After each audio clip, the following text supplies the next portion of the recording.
Aħna tlajna bħala ġurnalisti għal xaraba għamilna program fuq il-gwerra tal-Palestina. Dimiex l-ewwel gwerra li qed naraw bħalissa. U hemmhekk insomma ntqajt ma' ħafna stejjer. Fosthom pereżempju tħallna ġo djar fejn ta' nies Palestinjani jkollok l-om fuq is-sufan u wara jankwatru kbirek ta' żagħżugħ u numru. U bdejt insaqsi ma' da x'inhu. U fil-fatt dak kien ikkun sploda lilu nnifsu u n-numru ta' kemm qatel. U tibla tajt ma da possibbli ommu speċi ta' gburija. Però mbagħad pereżempju waħda qalt li għatina ma naqbilx ta' vera ma naqbilx għax inti dak qed jagħmel u tmur tisplodi u toqgħod nisaqas biss għandhom xi jaqsmu. Qalt li pereżempju waħda ritni ritratt, ġifieri tifla fil-gallerija sparawla minn hawn. Oħt dak li sploda lilu nnifsu. Intervistajt per eżempju il-ħu l-ewwel mara li splodit li l-anfisa. X'qallek? Taf kienet taħdem? Mal-Red Cross. Tant rat nies imutu qudiema. Kont qed nintervista tnej li nħarqu bil-splitters li kienu tefgħu fil-gwerra. Imma meta ngħidlek maħruqa, ġifieri maħruqa. Sakemm qed nintervista lil da, ġifieri intervistajt lil da. Jitkellem miskun żamm. U mbagħad nintervista u da miet. Ħdejja. Apparti fil-gwerra tara affarijiet tal-bila, ġifieri bżajt ħafna fil-gwerra. Fit-tnej anke meta mortaw f'tal-Libja. Minn dak it-tip li rajdawk il-kanuni hawn. Tankijiet? Tankijiet, hija. Tankijiet, kif rajtom, twerwirt, madonna, jkrossom se. Mbagħad kien da Andrew li kien miegħi Id-Deri? Id-Deri. Il-bira kellhom tul Ta' qiegħed l-Awstralja nsellimlu minn hawn. U għalla basket u mara liħ. U madonna da jduru hekk fuq. Għax daw għandhom ordni jispara fuq anything that moves, jgħidulek. Għamil pipi taħti, ġifiri, literalment, ta' skem sajt. U ġifdejt najt għenit il-qulem, ġifiri, kieku kelli ċans, naqbad ħaġa u niġilura. Għalfej kont qiegħed hemm inti. Biex nagħmlu programm. X'rid tissir taf? Biex nagħmlu programm waqt il-gwerra. Biex naraw, ma nafx kif illum pereżempju m'hemmx nies Malta qed jirrapportaw x'qed jiġri fil-gwerra bħalissa wkoll. Ġek, aħna morna biex kien? Ma ngħidlekx hekk tiċċekkja s-sena ta' meta kien hemm il-gwerra. Nkunu nafu meta kien. Umbagħad waħda mill-affarijiet li kellna kienet illi nintervistaw lil Yasser Arafat. Allura morna hemmhekk fil-post. Ma kif tasal biex tkellem lil xi ħadd għax dak kien bniedem illi kien bniedem illi kien ġifieri passa kbira u hekk jibżaw li. Mhux hekk. Ġifieri meta pereżempju kilna Endrox jazzew konnet nieklu. U għalunna li da Arafat l-ewwel kemm xi ħadd iduqu. Iduq li kell. Da kien hemm dan raġel li iduq da Andru għallu ħalli hu nipiċċajn ukoll. Kont se noqtlu dak bis-serjetà ġrat.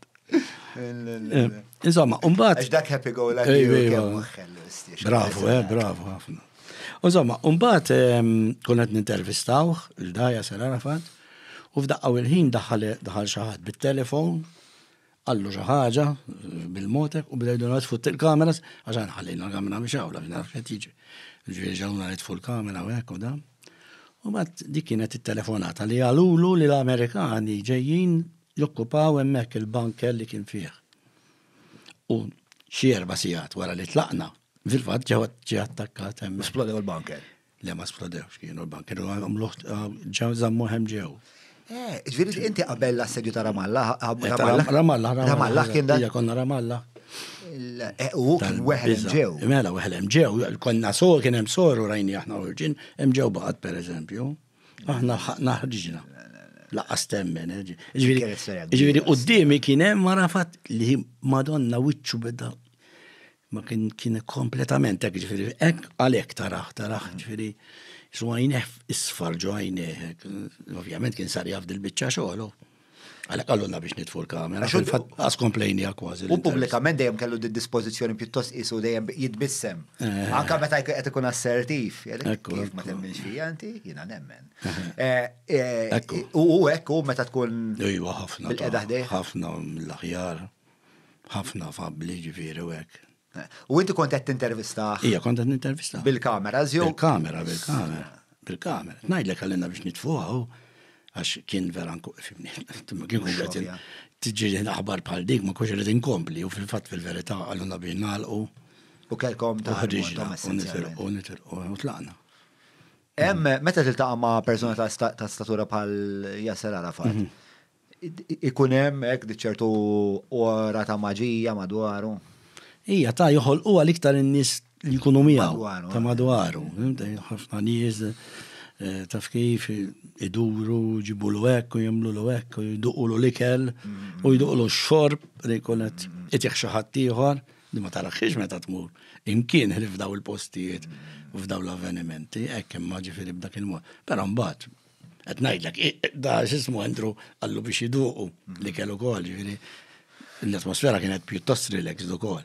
Għadalej tajt li taħseb li mortu għemmek fi 2007. Ifem, jek qabel eżat l-assedju ta' Ramallah, kemm isib l-assedju ta' Ramallah meta kien u ftizzijat qabel. Ramallah kienet iġifieri.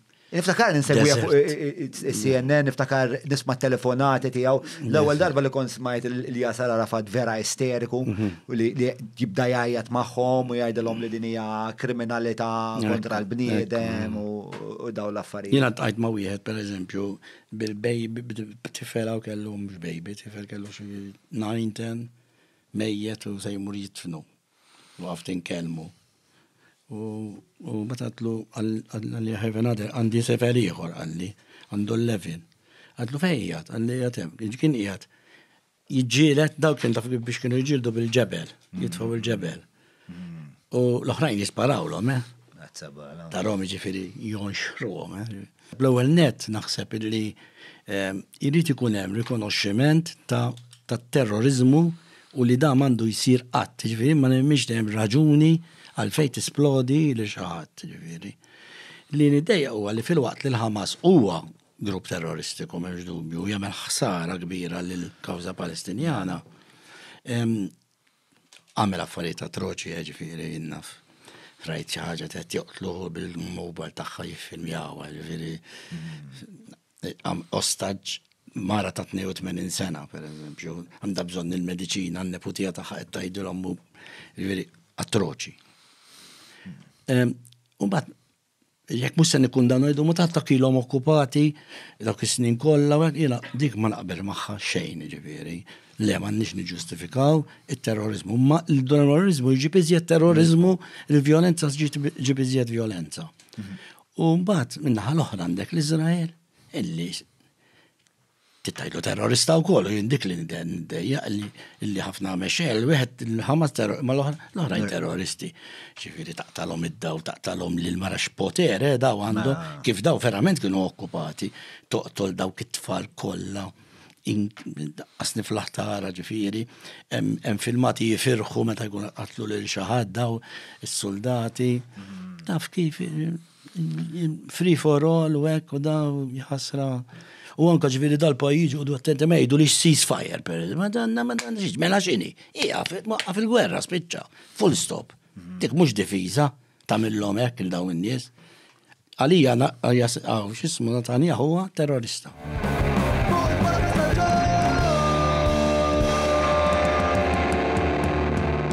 Mela tlaqna.